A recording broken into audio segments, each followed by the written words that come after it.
Numa noite silenciosa em Jerusalém, um homem importante chamado Nicodemos saiu de sua casa em segredo. Ele era um fariseu, mestre da lei e membro do Sinédrio, o conselho dos judeus. Embora tivesse prestígio e conhecimento, havia algo em seu coração que o inquietava. Ele ouvirá falar de Jesus, dos milagres que realizava e das palavras cheias de autoridade que ninguém conseguia contestar. Com passos discretos pelas ruas, Nicodemos finalmente encontrou Jesus.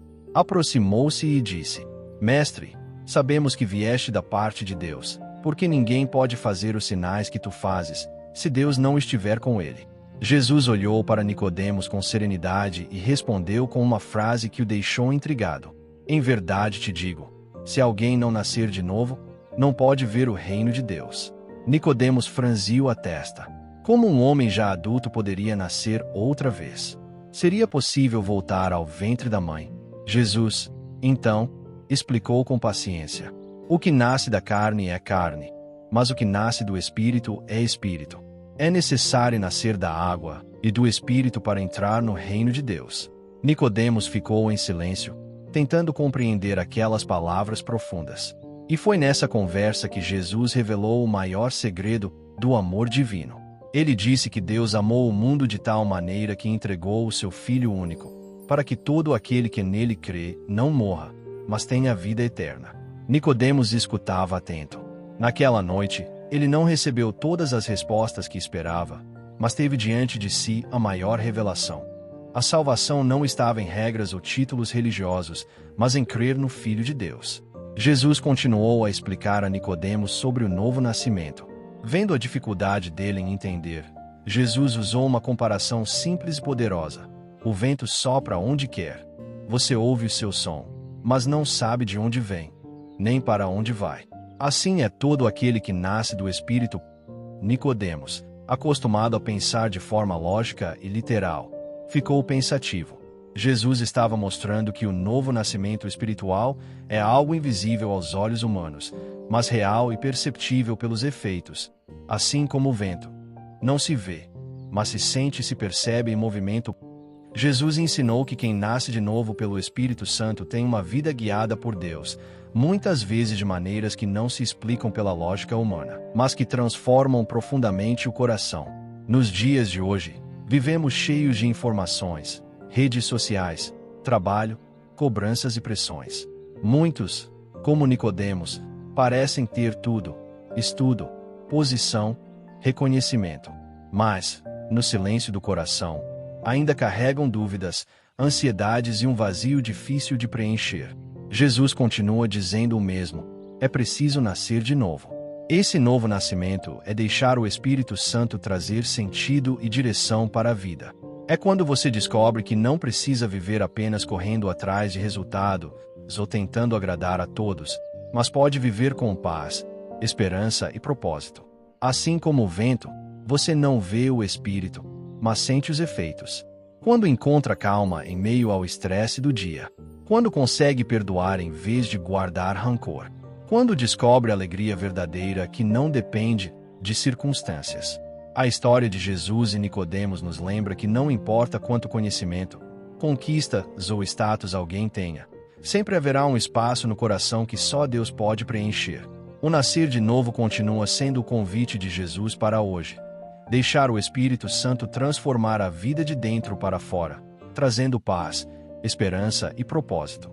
Assim como o vento, você não o vê, mas sente os efeitos quando ele sopra sobre você. Nascer de novo é deixar de viver apenas para o mundo e começar a viver guiado por Deus. É experimentar a verdadeira liberdade e plenitude que só Jesus oferece. Após aquele encontro profundo, Jesus continuou seu ministério, sempre trazendo lições práticas e revelando o amor de Deus. Pouco depois, ele e seus discípulos foram para a região da Samaria. Ali aconteceu outro diálogo marcante. O encontro com a mulher samaritana junto ao poço, João 4. Assim como com Nicodemos, Jesus foi direto ao coração dela. Falou sobre a água viva que sacia a sede da alma e revelou que ele mesmo era o Messias esperado. Esse encontro mostrou que o Evangelho não era apenas para os judeus, mas para todos, homens, mulheres, estrangeiros, pessoas rejeitadas pela sociedade. Seguindo sua jornada, Jesus realizou milagres que ensinavam verdades espirituais. Transformou a água em vinho em Caná, João 2, mostrando a alegria da nova vida. Curou enfermos e libertou pessoas, revelando que o reino de Deus traz restauração completa. Multiplicou pães e peixes, João 6, ensinando que ele é o pão da vida, capaz de alimentar não apenas o corpo, mas a alma. Em seus sermões, como o Sermão do Monte, Mateus 5:7, Jesus ensinou valores que até hoje desafiam o mundo. Amar os inimigos, perdoar, viver com humildade, buscar primeiro o reino de Deus. Ele mostrou que a verdadeira grandeza não está no poder ou na riqueza, mas em servir. Assim, depois da conversa com Nicodemos, Jesus deixou claro em palavras e ações que o novo nascimento não é teoria. É uma vida transformada pela fé, que se reflete em atitudes de amor, compaixão e obediência a Deus. Em João 4:46, um homem corre pelas ruas de Cafarnaum com o coração apertado. É um oficial do rei Herodes, acostumado a mandar e ser obedecido. Mas, naquele momento, toda sua autoridade não servia para nada. Seu filho, seu bem mais precioso, estava gravemente doente, à beira da morte. Ele ouvirá falar de Jesus, o homem de Nazaré que realizava milagres. Alguns diziam que ele transformará água em vinho, outros que pregava com autoridade nunca vista. Desesperado, o pai decide fazer a única coisa que lhe resta: procurar esse Jesus. Quando finalmente encontra Jesus, o oficial se ajoelha diante dele e súplica: Senhor, vem comigo, antes que meu filho morra. Jesus o olha profundamente, como quem enxerga não só o pedido, mas o coração. Se vocês não virem sinais e maravilhas, nunca crerão. O pai insiste, quase implorando: Senhor, eu te peço, desce comigo. Então, com voz firme e cheia de autoridade, Jesus diz apenas: Vai, o teu filho vive. O homem respira fundo. Ele não viu nada acontecer ali, não recebeu prova alguma. Mas algo dentro dele muda. Ele crê naquela palavra.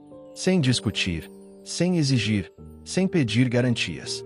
Ele volta para casa confiando. No caminho, avista seus servos correndo em sua direção. O coração dispara. Qual será a notícia? Senhor, seu filho vive, gritam eles. O homem pergunta a hora em que a febre começou a melhorar. Ontem, à 1 da tarde. Era exatamente a hora em que Jesus dissera: O teu filho vive. Com lágrimas nos olhos, o oficial não contém a alegria. Ele não apenas vê o filho recuperado, mas entende que aquele Jesus não é apenas um profeta ou curador. Ele é o Filho de Deus. E naquele dia, toda a sua casa passou a crer em Jesus. Um pai entra apressado no hospital. O coração dele está em pedaços. Seu filho está internado na UTI, entre a vida e a morte. Todos os exames são ruins, e os médicos dizem que não há muito mais o que fazer. Ele já tentou de tudo: os melhores especialistas, remédios caros, tratamentos alternativos. Mas nada adiantou. E agora, diante da impotência, só resta uma esperança: Jesus. Esse homem já ouvirá falar de milagres, de pessoas transformadas, de vidas restauradas pela fé. Então, quebrado e desesperado, ele se ajoelha em oração: Senhor Jesus, eu preciso de ti. Vem e cura meu filho, por favor. Naquele momento de dor, o coração dele ouve algo diferente. Uma voz suave, mas cheia de autoridade: Vai em paz, o teu filho vai viver. Não há exames, não há sinais visíveis. Apenas a palavra de Jesus. E o pai decide crer. No dia seguinte, o telefone toca. É o hospital. Ele atende, com medo da notícia. Mas, do outro lado da linha, o médico fala animado: Senhor, seu filho está reagindo. A febre caiu de repente, e ele está melhorando. O pai pergunta: Que horas isso aconteceu? O médico responde: Ontem, por volta da 1 da tarde. O homem desaba em lágrimas. Era exatamente a hora em que ele havia orado e confiado na palavra de Jesus. Naquele dia, não só o filho foi curado, mas toda a família entendeu que Jesus é real, que ele tem poder e que sua palavra é digna de confiança. Essa versão mostra que, ainda hoje, Jesus continua dizendo: confia na minha palavra. A fé não espera ver para acreditar. Ela crê primeiro, e então vê os milagres acontecerem.